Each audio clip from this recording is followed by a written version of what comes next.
On today's episode of Thinking Aloud, we continue our study of understanding Revelation by looking at the seven bowl judgments of Revelation 16. Next on Thinking Aloud.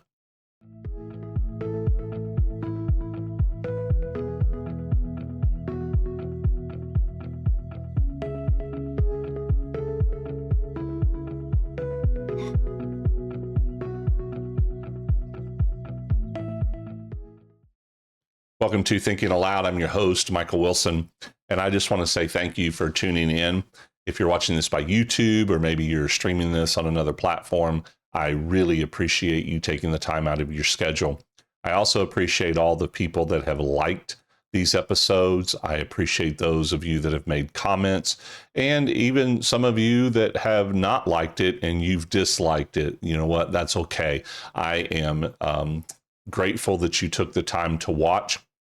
Not everybody is going to agree with what I'm saying on this because it's not the popular viewpoint of a rapture and a 7-year tribulation and a coming Antichrist.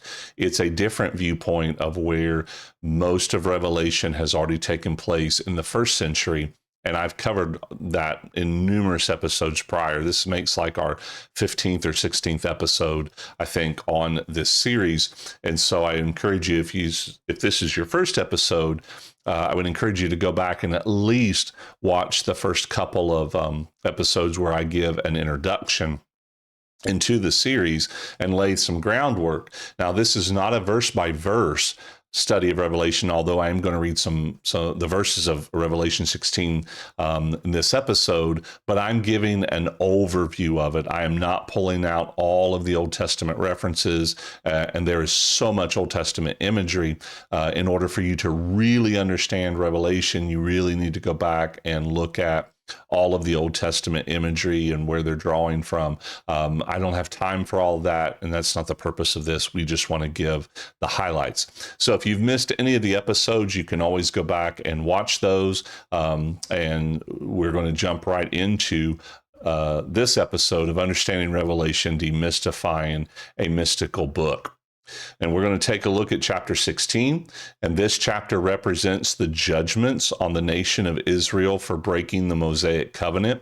It is a fulfillment of Deuteronomy chapter 28, verses 59 and 60, and that is where God told the nation of Israel that if you break the covenant, then I will bring upon you the plagues that I brought upon Egypt.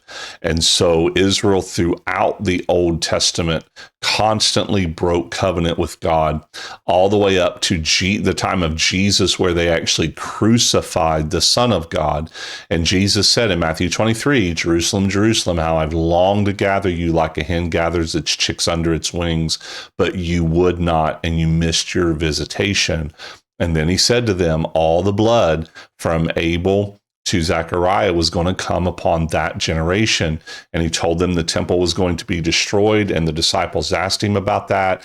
He gives a list of things that were going to happen in Matthew 24, which we call the Olivet Discourse. And at the end of that prophecy, Jesus said, upon this generation, all these things will happen. Well, he prophesied that around AD 30, and a generation in Jewish culture was 40 years.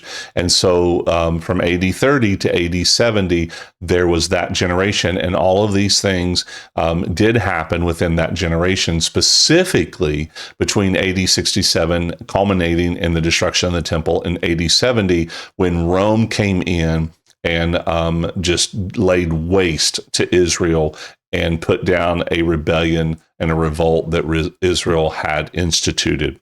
So, with that in mind, these plagues align with the 7 trumpet judgments and the 7 seals that we've looked at earlier.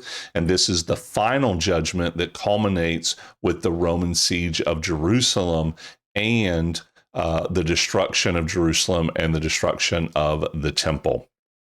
So we're going to look at each verse. I'm going to read each verse, but we're not going to, like I said, do a deep dive. But let's take a look at Revelation 1. Verse 1. Then I heard a loud voice from the temple saying to the 7 angels. Now, John's seeing this in the spirit realm, and he's hearing this in the spirit realm. This is not the temple in Jerusalem. This is the temple that is in heaven. And the voice coming from the temple said to the seven angels, "Go and pour out on the earth the seven bowls of the wrath of God." So this angel, this voice is telling the angels, now go and pour out the bowls of wrath. So one of the things that I want to start off with is that as they're told to pour out the bowls on the earth, if you're a futurist and you believe this is all still going to happen somewhere off in the future, then you believe that the earth is the entire earth. But as I've stated before in previous episodes, the word earth can also be translated, and I believe should be translated, land, in this chapter, because if you're talking about the earth, then yes, you're talking about the entire earth. But if you use the word land, then it is specific to a geographical area. In this case, it is the geographical area of Israel. And so the voice is telling the angels, go and pour out your wrath upon the land of Israel. This is a final and complete outpouring of judgment. And I want to read what Tacitus, who was a Roman historian, said. Now, he was not a friend of the Jews, and this is what he writes as a historian: that great signs occurred which that superstitious and unreligious nation, the Jews, could appease neither by sacrifice nor by prayer. Now, listen to this. Armies bright with resplendent armor were seen to rush through the sky, and the temple suddenly lit up with fire from the clouds. The doors of the sanctuary opened on their own, and a human voice was heard saying that the gods were leaving. At that moment, there was a mighty sound of them doing so. Now, this is a Roman historian that was not friendly to the Jews, and he's recording this. Remember, Jesus said, "You will see me coming on the clouds."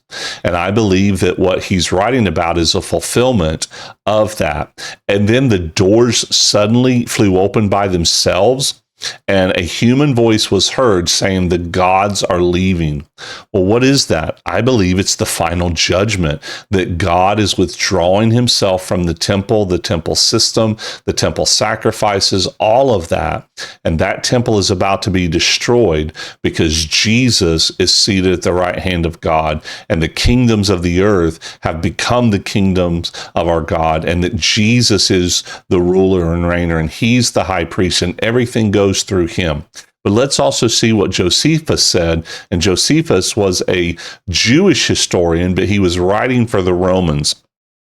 And he said this: "Moreover, at that feast we call Pentecost, as the priests were going by night into the inner court of the temple, as their custom was, to perform their sacred ministrations, they said that, in the first place, they felt a quaking and heard a great noise, and after that they heard a sound as of a great multitude saying, 'Let us remove hence.'" What does that mean? That means that the Jewish priests felt a great quake, a great earthquake, you could say, a great quaking, and they heard voices saying, "Let us remove ourselves, let us go out." So we're seeing that history records certain things that happened that align with what's going on with the judgment against the Jews, the Jewish temple, and the Old Covenant. Let's move on. Let's take a look at verse number 2. "So the first angel went and poured out his bowl on the earth," or again, on the land, "and it became a loathsome and malignant sore on the people who had the mark of the beast and worshipped his image." Now, if you're a futurist and you believe that this is still going to happen in the future, then you believe that the people who take the mark of the beast, this is going to happen to them. But as I've covered before, and I believe it was in chapter 13 that we discovered and talked about the mark of the beast, that this was symbolic of people that were buying and selling, that were part of the Roman Empire, that had bought into the Roman way of life, that made their allegiance to Caesar.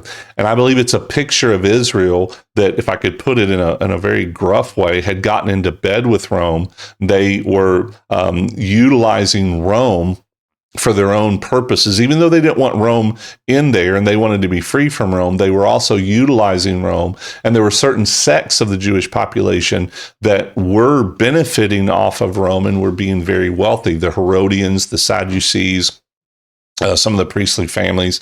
Again, you can look all that up. But this judgment had to do with sores being poured out. Well, we remember that sores, boils, came upon the Egyptians. So this is, again, fulfillment of Deuteronomy 28. Well, let's talk about these. So the first bowl is sores on those with the mark. It's poured out on the earth or on the land. So painful, foul sores broke out on those who worship the beast. During the siege of Jerusalem, bodies were left unburied, which created unsanitary conditions. There was crowded living, decaying corpses, and extreme famine, which led to outbreaks of disease. Well, if you have dead bodies laying everywhere and there's filth and you're crowded, disease is going to run rampant. And so, yes, boils and sores can come upon your body just from unsanitary conditions. Now, did God cause this? I mean, we read that this angel poured out this bowl, or is it that John has seen this in the spirit realm? He's seen this happen in the realm of the spirit, but it has natural occurrences and consequences. And I believe that's exactly what's going on. So this echoes the sixth plague in Egypt, the boils. And also the word for sores, plague, I think is right, in Greek can mean a literal wound or a symbolic blow. So this could mean literal wounds upon people, or it also could mean that it's being a symbolic blow against the Israelites. I typically think that because of the decaying corpses and the warfare that was going on, the disease that was spread around, I believe that literally they had sores from all of that stuff that was happening. Let's take a look at verse number 3. The second angel poured out his bowl into the sea, and it became blood like that of a dead man, and every living thing in the sea died. Well, again, if you remember the story about the plagues of Egypt, Moses struck the Nile, and the Nile turned into blood. This is reminiscent of that. So the sea turns to blood. The sea becomes blood, killing every living thing. Mirrors the first Egyptian plague. But during the first century, during the Jewish revolt, the war with Rome, there was blood in the Mediterranean Sea. Josephus describes the sea near Joppa as bloody, a long way, and full of dead bodies after a massacre. Blood in the Sea of Galilee during a battle at Tarakai, however that's pronounced, in AD 67, which was a naval battle. Following the city's fall, surviving rebels attempted to escape across the Sea of Galilee. Roman forces pursued them, resulting in a brutal naval engagement. Josephus reports that approximately 6,700 Jews were killed, leaving the lake stained with blood and filled with bodies. So again, you're either in your mind, you're going to think, oh, the water's turned to blood, or this very well could be the same thing, that if you've got dead bodies and they have been killed with swords and other arrows and things like that, and they're in bodies of water, they're bleeding out, well, what's going to happen? The water is going to turn to blood. So I think, again, we can see historical facts that line up with these actions. Let's take a look at verse 4 through 7. Then the third angel poured out his bowl into the rivers and the springs of waters, and they became blood. And I heard the angel of the waters saying, Righteous are you who are and who were, O Holy One, because you judged these things. For they poured out the blood of saints and the prophets, and you have given them blood to drink. They deserve it. And I heard the altar saying, Yes, O Lord God, the Almighty, true and righteous are your judgments. So there's a couple of things here that we need to take a look at. So first of all, verse 6 says, For they poured out the blood of saints and prophets. They poured out the blood of saints and prophets. Well, who is that? Well, if you're a futurist, then I guess you believe that it's in the future that people are going to get saved during the tribulation, and then the Antichrist is going to kill them. But we can also go back to what Jesus said in Matthew 23, where he said, I'm going to send you prophets and teachers, and you will kill them. You will kill them. In Matthew 24, Jesus told the disciples that some of them would be persecuted, or that they would be persecuted, and that some of them would even be killed.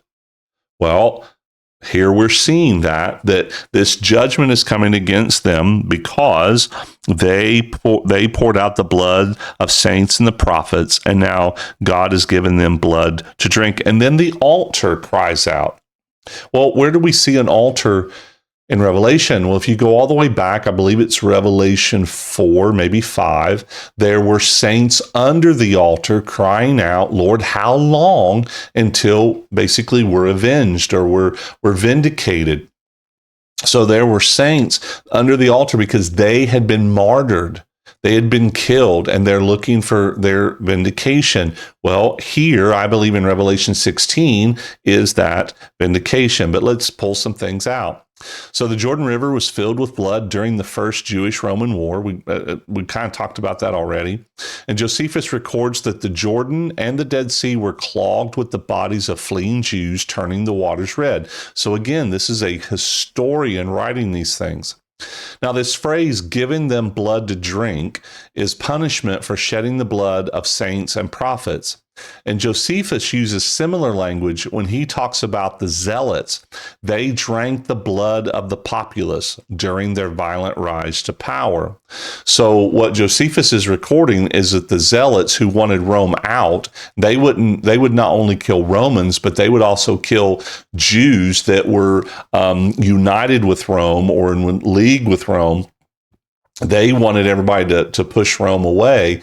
So the zealots, in their zeal, drank the blood of the populace because they were killing people because of their allegiance to Rome. So part of this could be looked at as the zealots killing people within Jerusalem.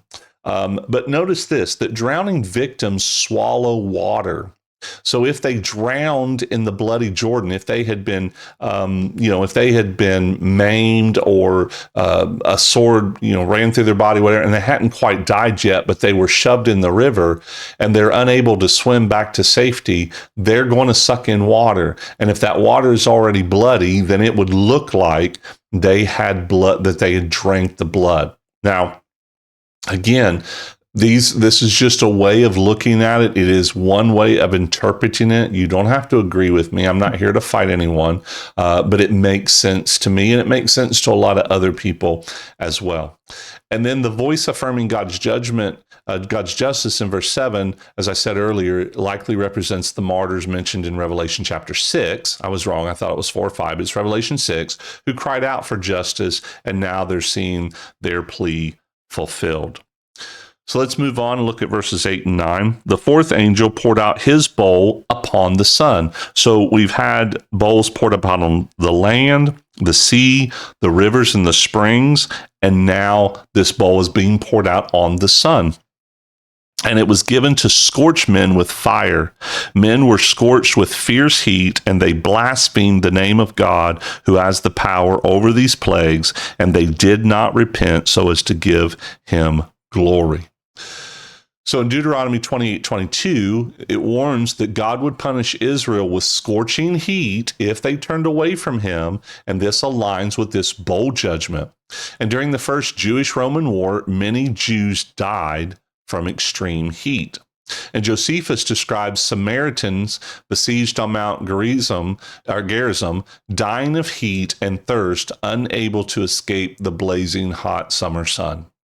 And then Rome had a scorched earth policy. The Romans intentionally burned cities, suburbs, and countryside throughout Israel adding to the literal fulfillment of intense heat. And yet the people refused to repent, emphasizing their hardness of hearts. So we can see through things that happened within the first century, within AD 30 to AD 70, specifically during the Jewish revolt and Rome putting down that revolt, that people died from heat, and then the Romans scorched earth policy of burning everything.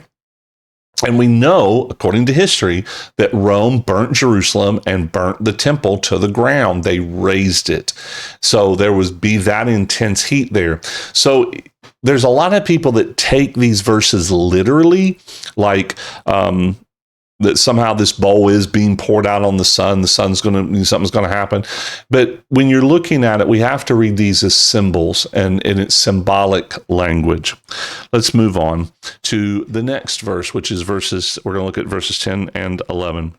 Then the fifth angel poured out his bowl on the throne of the beast, which we've already determined in previous episodes that is Rome. And his kingdom became darkened, and they gnawed their tongues because of pain, and they blasphemed the God of heaven because of their pains and their sores, and they did not repent of their deeds. So what does that mean? Is God judging the beast? Is God judging Rome? Well, let's take a look and see if there's anything in history that might allude to this. So this darkness echoes the ninth plague of Egypt. And in Isaiah 13, 9 and 10, Ezekiel 32, 7 and 8, and Amos 8, verse 9, darkness represents political upheaval and the fall of a king or a kingdom. This darkness in Revelation 16:10 could signify the collapse of Rome into chaos following Nero's death in AD 68, which is a period known as the Year of Four Emperors. And I did cover this in a previous episode, and I'm going to cover it in probably the next episode as well. But in AD 68, Nero killed himself, and that threw Rome into a tizzy. And after Nero's death, there were three different emperors within 1 year that ascended to power, and all three of them died. They didn't reign very long at all. And it wasn't until Vespasian came along. Now, Vespasian was the one that was actually coming through Jerusalem and was going to siege, or was coming through Israel and was going to siege Jerusalem. But he went back to Rome, and before he got back, he was actually selected as emperor, and he put his son Titus in charge of finishing the job there in Israel.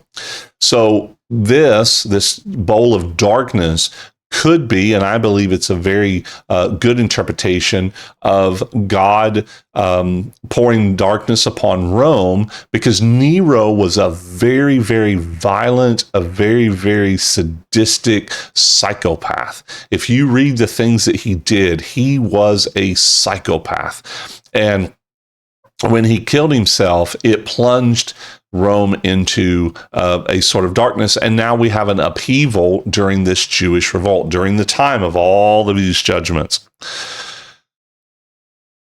So the abyss in Revelation 9 may also represent the chaotic period before Vespasian restored order, likened to the underworld of the dead in Job 10 and Matthew 22.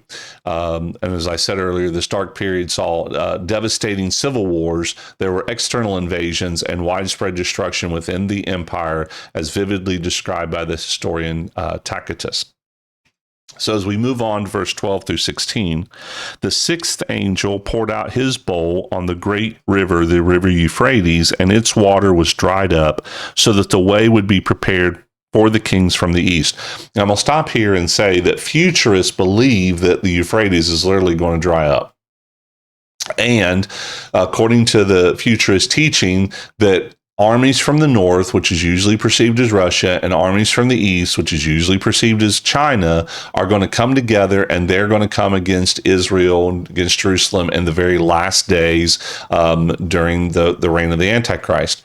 Well, there's a lot of problems with that, because, I mean, think about it. They wouldn't have to cross the river Euphrates. They could helicopter in, they could fly planes and drop parachuters in. And nowadays we have drones and we have missiles. They could sit in their comfortable positions in their country and fire missiles into Israel. We see that happen all the time. Right now, Israel is at war with Hamas, and there's rockets flying into Israel, and Israel shooting rockets out of Israel into Gaza and different places like that. Around the Middle East of the countries that they're fighting with. So why would they need to cross the river Euphrates if this is in the future? But if it's in the past, it makes perfect sense. So let's go on a little bit further. And I saw coming out of the mouth of the dragon and out of the mouth of the beast and out of the mouth of the false prophet 3 unclean spirits like frogs. For they are spirits of demons performing signs which go out to the kings of the whole world to gather them together for the war of the great day of God the Almighty. Now in parentheses it says, behold, I am coming like a thief. Blessed is the one who stays awake and keeps his clothes so that he will not walk about naked and men will not see his shame.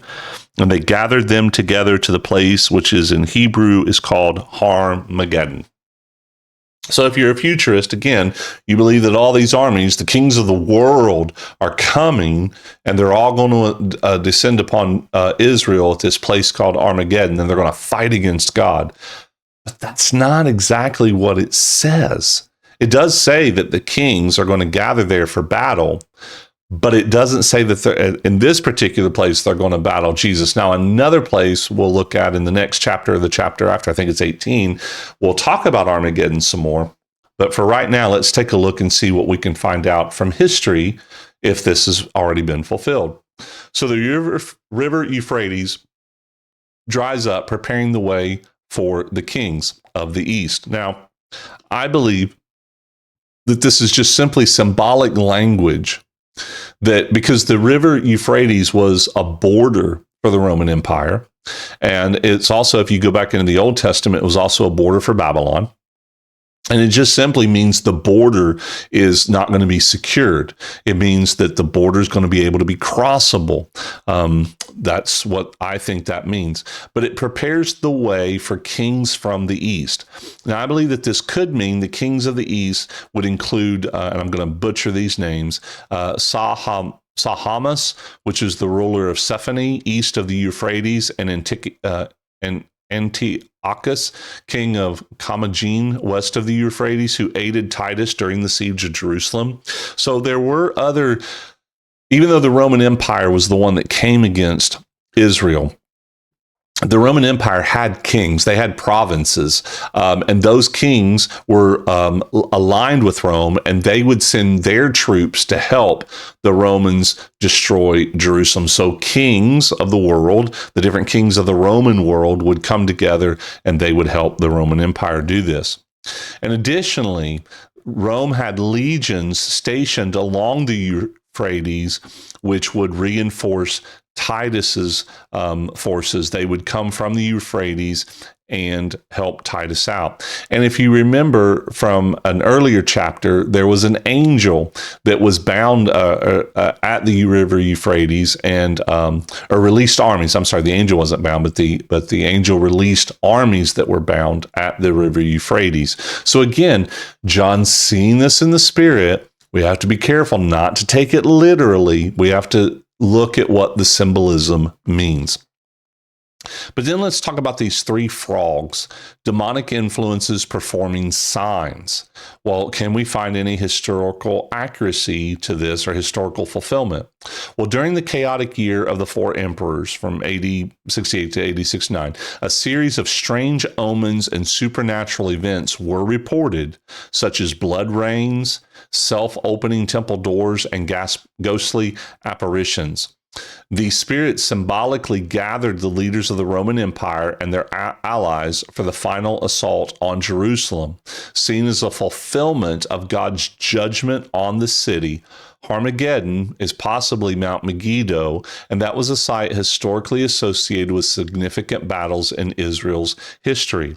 So it says that they were gathered together there for a battle. It doesn't say that they were battling there, it said that they were gathered, and they gathered them together to the place which is in Hebrew called Armageddon.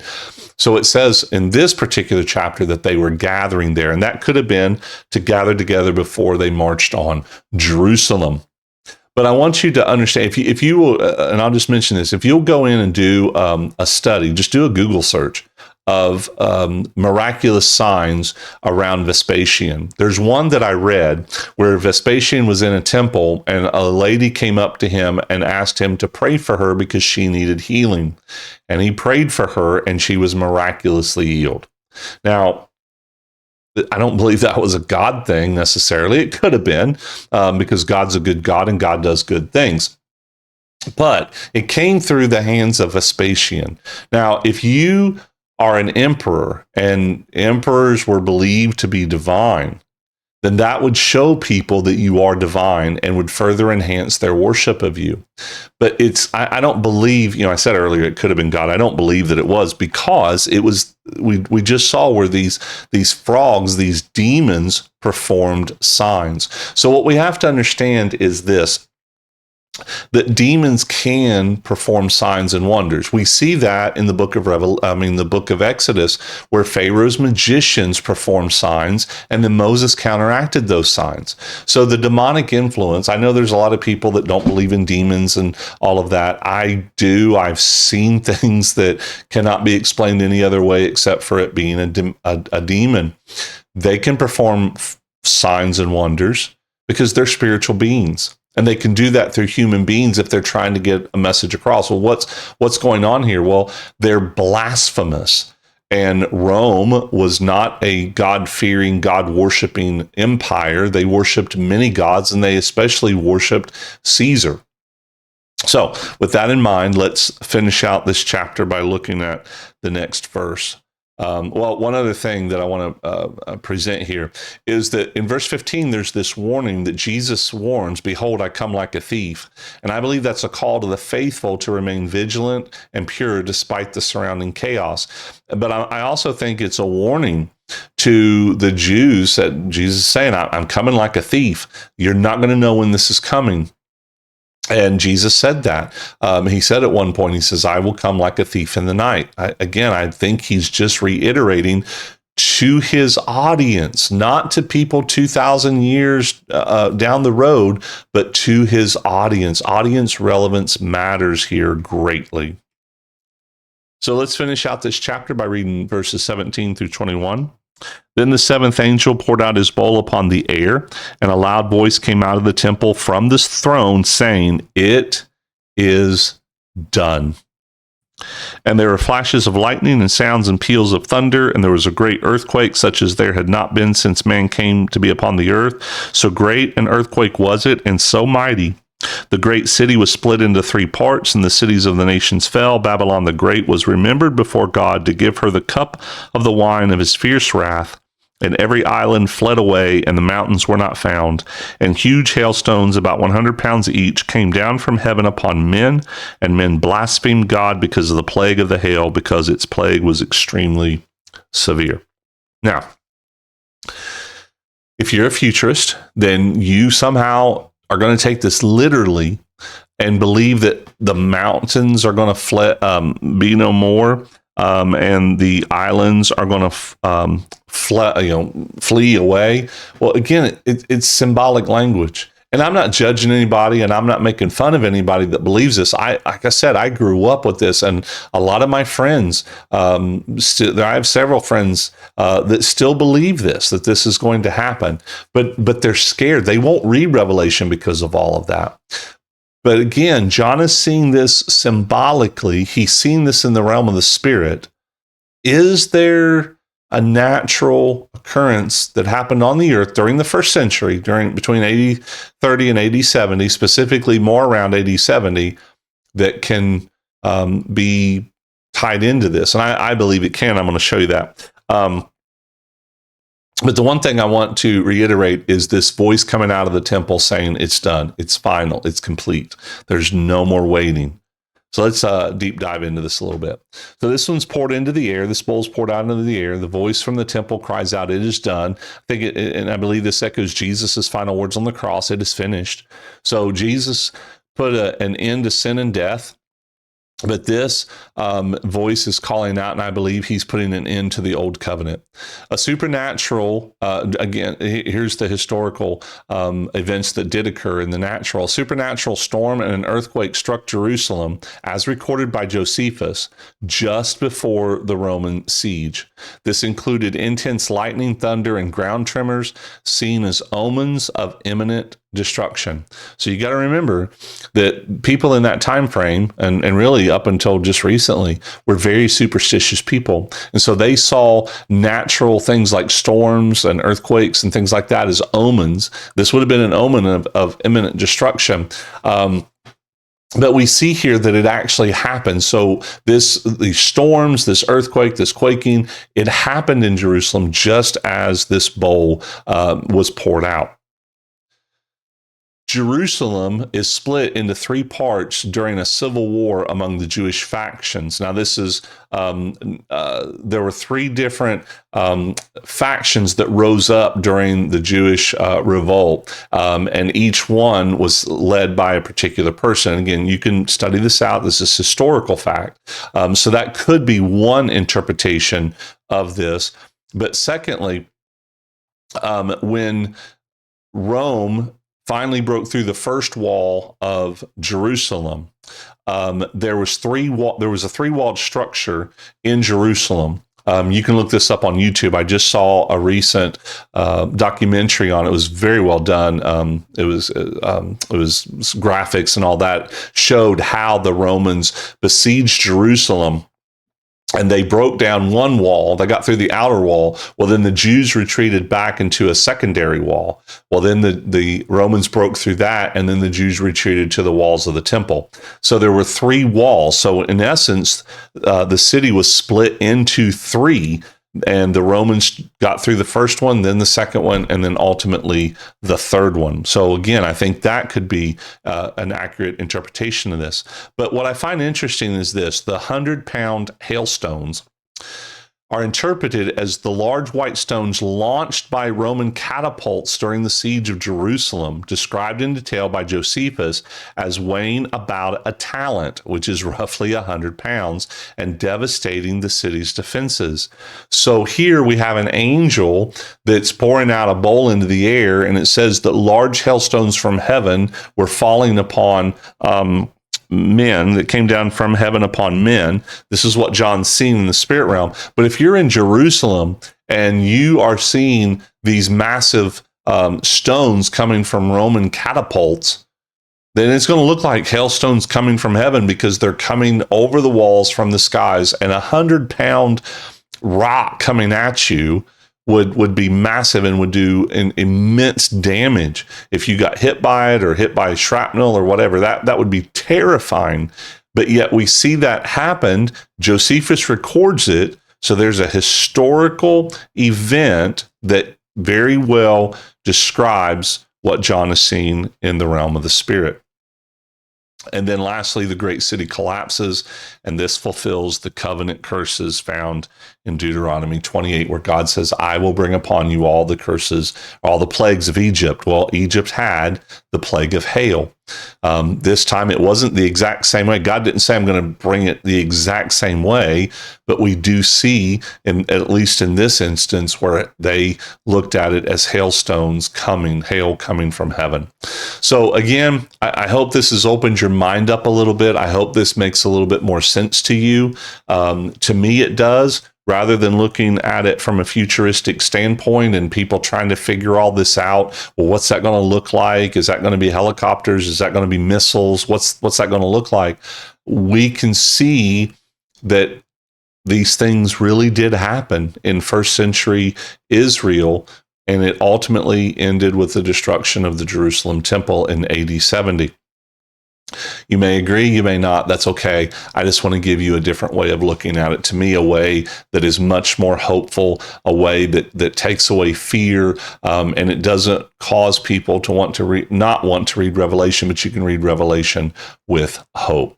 So I just want to end this episode and tell you, if you're anywhere in the Dyersburg, Tennessee area, we'd love to see you on a Sunday evening at 6 o'clock at Renovatus Church. We are a church for misfits, dreamers, and the discontent. And we meet Sundays at 6 at 118 East Court Street. We are currently meeting in another church's facility. We meet in their facility on Sunday evenings. They allow us to use that space, and we're so appreciative of the community church for allowing us to use their space. But we'd love to have you come if you're in the Dyersburg, Tennessee area or within driving distance. I believe that you would enjoy it. I really do. I love our group. It's a great group. We're not the only church in Dyersburg. We're certainly not the only good church in Dyersburg. There's so many great churches in my city. We're just a little different in what God has called us to do, and we're just trying to be who God's called us to be. You can find out more at our website, renovatus.org, renovatus.org, and we would love to hear from you. As I close out, if you've enjoyed this, please hit the like button, share this, subscribe if you haven't already, leave me a comment. If you don't like it, don't agree with me, that's fine, but tell me why you don't agree with me. Leave me a comment. Let me know what you don't agree with. Let me know how you see it. Because like I said, like I've said before, I could be wrong in this, and I'm always open to being proven wrong if somebody has got a better interpretation that makes more sense and can be lined up with Scripture. So as we close, I like to always say this: you were created by love, out of love, to be loved, and to love. And my prayer for you is that you go and learn to love well. God bless.